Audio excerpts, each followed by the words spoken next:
Las Vegas, the city of lights and dreams, where showgirls shine bright and fortunes are made overnight. Ginger Rios, a stunning and talented performer, had it all: a dazzling career, a handsome new husband, Mark Hollinger, and a beautiful dream home to match. But in the blink of an eye, the spotlight dimmed and Ginger vanished without a trace. It was a sunny day, with neighbors and friends just a stone's throw away, yet no one saw or heard a thing. The police were left with a puzzling mystery, and Mark was left with a haunting question: what happened to his beloved wife? Was she a victim of a sinister stalker, or did she stage her own disappearance?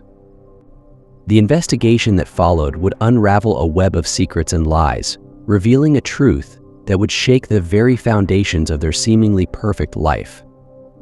In 1997, Ginger Rios was at the height of her career as a Vegas showgirl. She and Mark Hollinger were newlyweds who moved into their dream home, and the very next day, she vanished. It was broad daylight, so Mark and the police were baffled. Did she have a stalker? Did she run away? Ginger Rios, a talented young performer, was part of the renowned group called the Salsa Machine in Las Vegas, Nevada. Known for her ambition, intelligence, and determination, Ginger had set her sights on becoming Miss Las Vegas one day. In addition to her performances, she was also dedicated to honing her musical skills through professional voice lessons. In 1996, Ginger crossed paths with Mark Hollinger, an introverted divorce who was older than her by 14 years. Their connection grew, leading them to tie the knot on April 4th, 1997. On that day, they visited a shopping center near the University of Nevada, Las Vegas campus to acquire a book from the Spycraft store, aiming to improve their credit reports. This was crucial as they had recently moved into a new home on a lease-to-own plan and needed to ensure their creditworthiness for a loan. Ginger entered the store alone, leaving her husband Mark in the car. However, as time passed and she didn't return, Mark grew increasingly worried.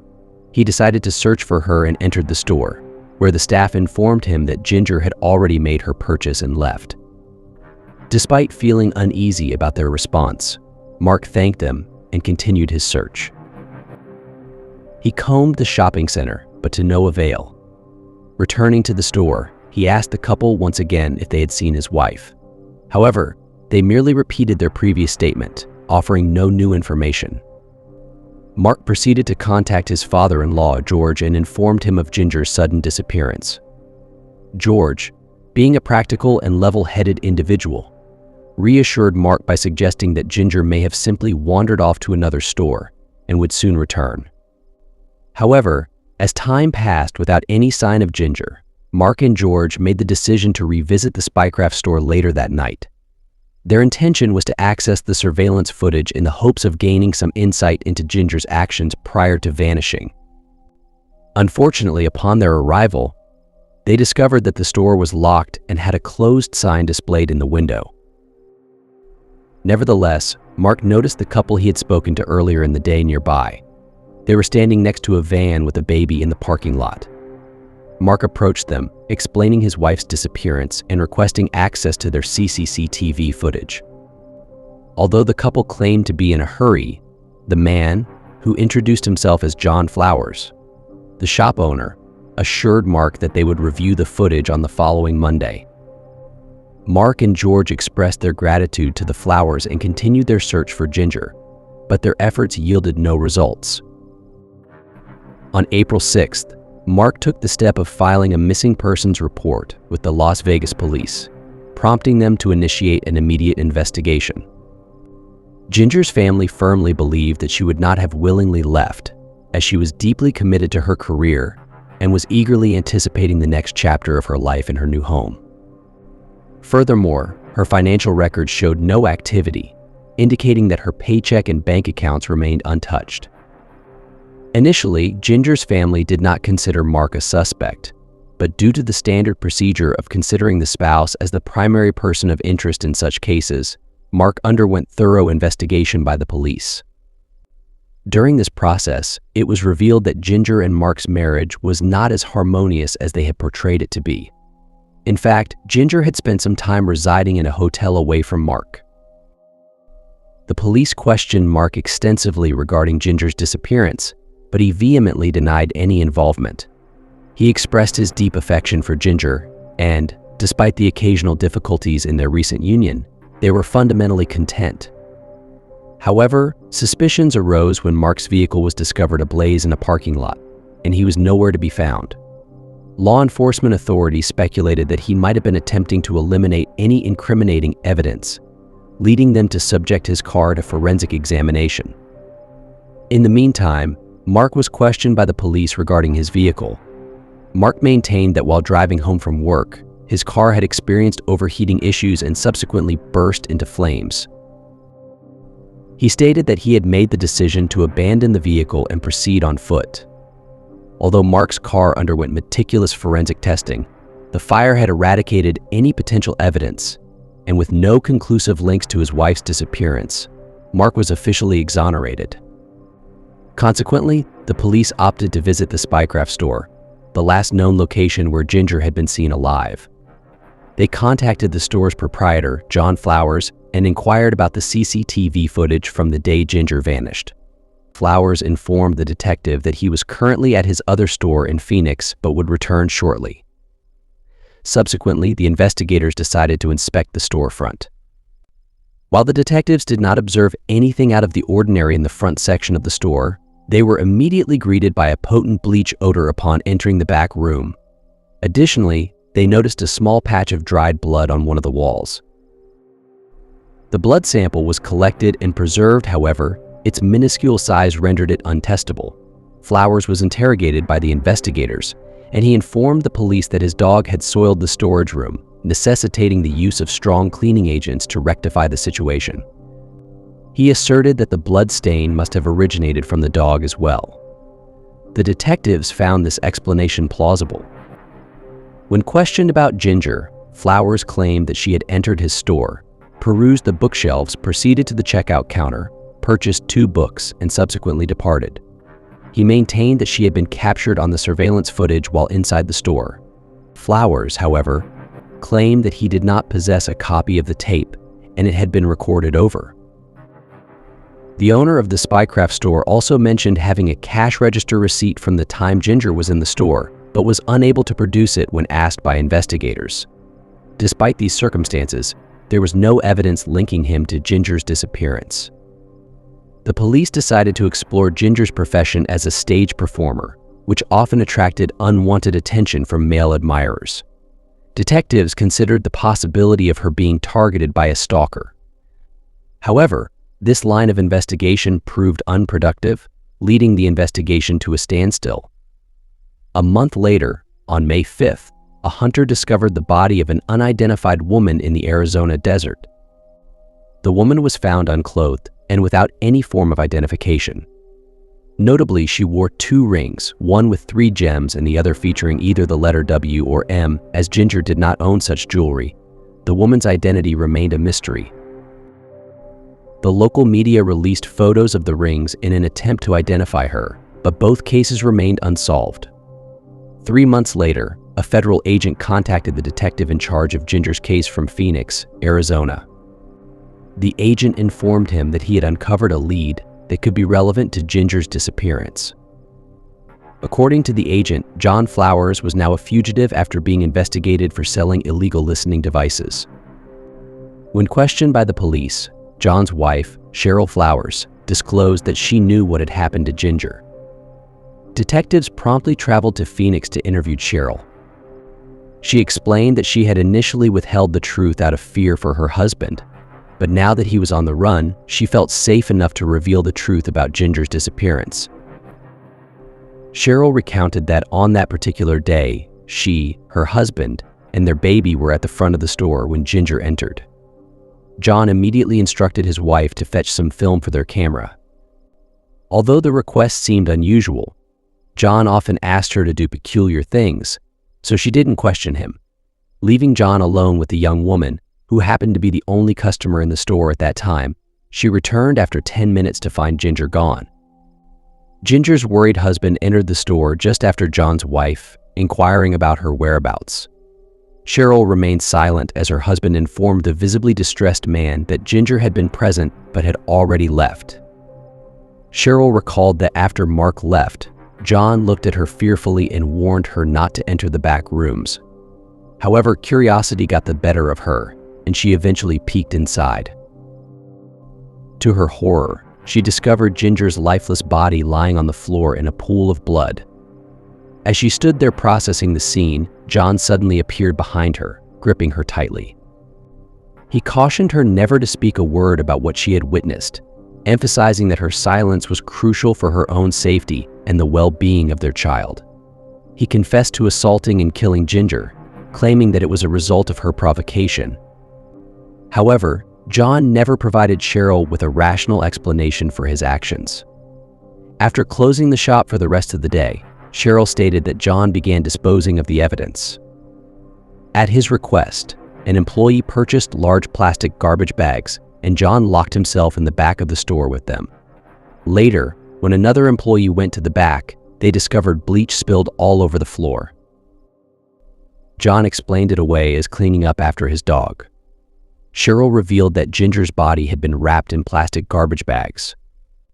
Later that day, when Mark and George came searching for Ginger, Cheryl stated that they were completely unaware that her body had been concealed in those garbage bags at the back of the van parked just a few feet away.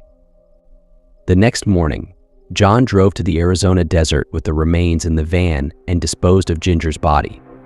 Cheryl confirmed that the unidentified body of the young woman found in the Arizona desert was indeed Ginger. Furthermore, Cheryl disclosed that she knew the whereabouts of Ginger's wallet and guided investigators to a storage facility where they discovered a unit filled with boxes of surveillance equipment and other gear, including a partially incinerated wallet. Inside, they also found a handwritten note containing Ginger's personal information. The police delved into John Flowers' life and soon discovered that he was a fugitive from California. John had been married multiple times before, assuming different identities. He had a history of making poor business decisions and would travel from state to state, deceiving people into engaging in business with him. During his time in Las Vegas, John had masqueraded as a businessman named John Flowers, but his real name was Armando Ruiz. The police obtained an arrest warrant for John Flowers, also known as Armando Ruiz, who was already wanted for his previous involvement in manufacturing and distributing illegal listening devices and wiretaps. He was apprehended later that year and convicted of multiple offenses. However, John Flowers was never brought to trial for the murder of Ginger Rios. Detectives continued their investigation, but were unable to gather sufficient concrete evidence to press charges against him. Consequently, the primary suspect in the disappearance and murder of Ginger Rios was never officially prosecuted. Today, the mystery surrounding Ginger Rios' disappearance remains an unsolved case. Despite the confession from John Flowers' wife, the lack of direct evidence and the elusive nature of Flowers himself have prevented the case from being resolved. Ginger's family continues to hold onto hope for closure, even as the years go by. Ginger is remembered not only for the unfortunate fate she encountered, but also for being a spirited and resolute young lady whose aspirations were abruptly curtailed. Celeste Mano's story is a heartbreaking one. At just 23 years old, she fell victim to a man who had been relentlessly stalking her for over a year. Despite only briefly knowing him from their time working together, Luis Sacco became infatuated with Celeste, even though she never showed any interest in him. This obsession led to a year of torment for Celeste, as Sacco continued to stalk and harass her. Then, in November 2020, he took it to the most horrifying extreme by breaking into her home and taking her life. The tragedy of Celeste's story raises many questions. How could someone like Sacco, who had shown such dangerous behavior, be allowed to continue his torment unchecked? Why were the police unable to intervene and prevent this barbaric crime from happening? These are questions that demand answers, as we grapple with the devastating loss of a young woman whose future was full of promise and joy. Celeste was a familiar face at the company, but her acquaintance with Sacco was fleeting. However, this didn't deter the 35-year-old from developing an unhealthy fixation on her. Despite Celeste's clear disinterest and lack of reciprocation, Sako's infatuation only grew stronger. Meanwhile, Chris Ridsdale, another employee at the Melbourne call center, had recently entered into a blossoming romance with Celeste. Their new relationship was brimming with hope and happiness. Little did they know that the chain of events leading to a devastating tragedy would commence in June 2019, when Sako was dismissed from his position as the team leader in the telephone call center. Celeste was assigned the task of escorting him out of the building. It was perhaps the longest period of time they had spent together. Several days after being terminated, Sako reached out to Celeste on Instagram. It now appears that this was the moment his infatuation began. His obsession with Celeste grew rapidly. One message turned into numerous messages. Some of them were almost poetic, and there were countless messages. However, regardless of what Celeste said, Sako refused to go away. Celeste attempted to block him, but each time he would return with a new Instagram account. The stalking became relentless. Sometimes, within minutes, she would block an account, close her phone, reopen it half an hour later, and find a new message request from a different username. It was him. He simply would not give up, not at all. It was painful for Celeste's mother to witness her daughter go through this, seeing how stressed she was, how she lost sleep, and how uncomfortable she felt in every way due to the situation. That was the most difficult part. Aggie DiMauro, her mother, said to Celeste, "Look, sweetie, this guy knows where you work. We don't know who he is or what he wants. The last thing we need is for him to discover where you live," and Celeste responded, "That's absurd." "Gosh, Mom, I'm sure he'll eventually get bored," but he didn't. After 6 months, Celeste and Aggie had to take action. They went to the police. Celeste was reluctant to involve the police. However, nothing was done to prevent Sako from messaging her, and over the next six months, the situation only worsened. Sako was spotted parked outside her workplace. He began following her and eventually found out where she lived. This continued for an entire year. The Instagram messages he sent also became sexually explicit. Aggie and Celeste became extremely concerned about Sako, so they returned to the police. This time, finally, an officer listened. It was the first time the police actually recorded Louis Sako's name. They issued him a personal safety intervention order, which was intended to prohibit him from contacting Celeste. Aggie remained unconvinced, despite the temporary respite provided by the piece of paper. However, her skepticism was justified when a 3-page letter unexpectedly appeared on Celeste's Instagram account. It was the stalker, once again reaching out to plead with her to stop ruining his life. The police took action and charged Sako, bringing a momentary sense of relief to Aggie and Celeste. Little did they know, their relief would be short-lived. Sako's next move was to acquire a weapon, escalating the danger they faced. For Chris Ridsdale, Fitzroy in Melbourne's north held a special place in his heart. It was where he and his girlfriend Celeste Mano had their last date. They were filled with happiness and couldn't stop smiling as they captured a precious photo together. Celeste insisted that it become Chris's new profile picture on Instagram. Little did they know that this innocent act would trigger their former colleague, Louis Sako, who had been stalking Celeste for over a year. Despite the intervention order, Sako continued to lurk in the shadows, meticulously tracking Celeste's movements through her Instagram photos. He knew exactly which house and room belonged to her. On November 16, 2020, tragedy struck. Celeste and her mother, Aggie DiMauro, were the only ones at home, bidding each other goodnight before bedtime. In the early hours of the morning, Sako violently broke into Celeste's bedroom, armed with a hammer and a large kitchen knife. The security footage captured his hasty escape as paramedics rushed to the scene. Inside, Aggie fought desperately to save her daughter's life, but Sako's brutal attack proved fatal. Celeste had been stabbed 23 times, with a fatal blow to her heart. She never stood a chance against the evil intentions of Louis Sako. But Sako's malevolence didn't end there. Immediately after the heinous act, he drove straight to the police station and turned himself in. This chillingly demonstrated the premeditated nature of his murder plan. Aggie D. Morrow, a mother shattered by the loss of her daughter, had become an unexpected expert in the flaws of the justice system. Prior to this tragedy, she had little knowledge of the law, but now she fights tirelessly to expose the serious flaws she believes exist within the system. Celeste Mano's tragic story is one that has left a lasting impact on those who knew her. Stalked by her ex-colleague, Luis Sacco, for over a year, Celeste endured torment until that fateful night in November 2020, when she was brutally stabbed in her sleep.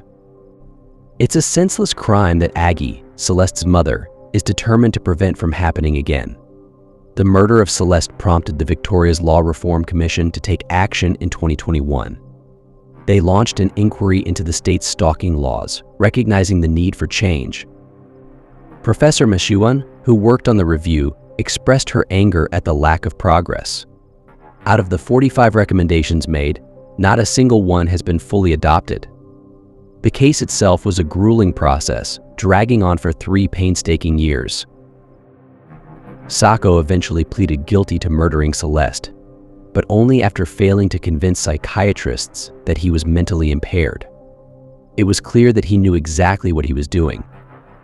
Throughout the proceedings, Sacco showed no remorse or emotion, further highlighting the cold-hearted nature of his actions. The judge, acknowledging the gravity of the crime, sentenced Sacco to a minimum of 30 years in jail. However, for Celeste's parents, this outcome is yet another disappointment. They had hoped for a life sentence, but they understand that no amount of time or punishment will ever bring their beloved daughter back. The devastating impact of Celeste's murder extends beyond her immediate family. Her boyfriend, Chris Ridsdale, is left grappling with the loss of his partner, unable to come to terms with the fact that she is gone. It is a pain that will never truly fade. In the face of such tragedy, Aggie remains steadfast in her fight for justice. She knows that her daughter's life was cut short, and she will continue to advocate tirelessly to prevent others from experiencing the same fate. Celeste's memory lives on, inspiring those around her to take action and make a difference.